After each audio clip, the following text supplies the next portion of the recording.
ഇന്നത്തെ വചനം വിശുദ്ധ മർക്കോസ് എഴുതിയ സുവിശേഷം 9-ാം അധ്യായം 50-ാം വാക്യം.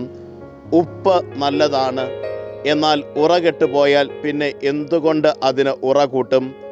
നിങ്ങളിൽ ഉപ്പ് ഉണ്ടായിരിക്കട്ടെ, പരസ്പരം സമാധാനത്തിൽ വർത്തിക്കുകയും ചെയ്യുവിൻ.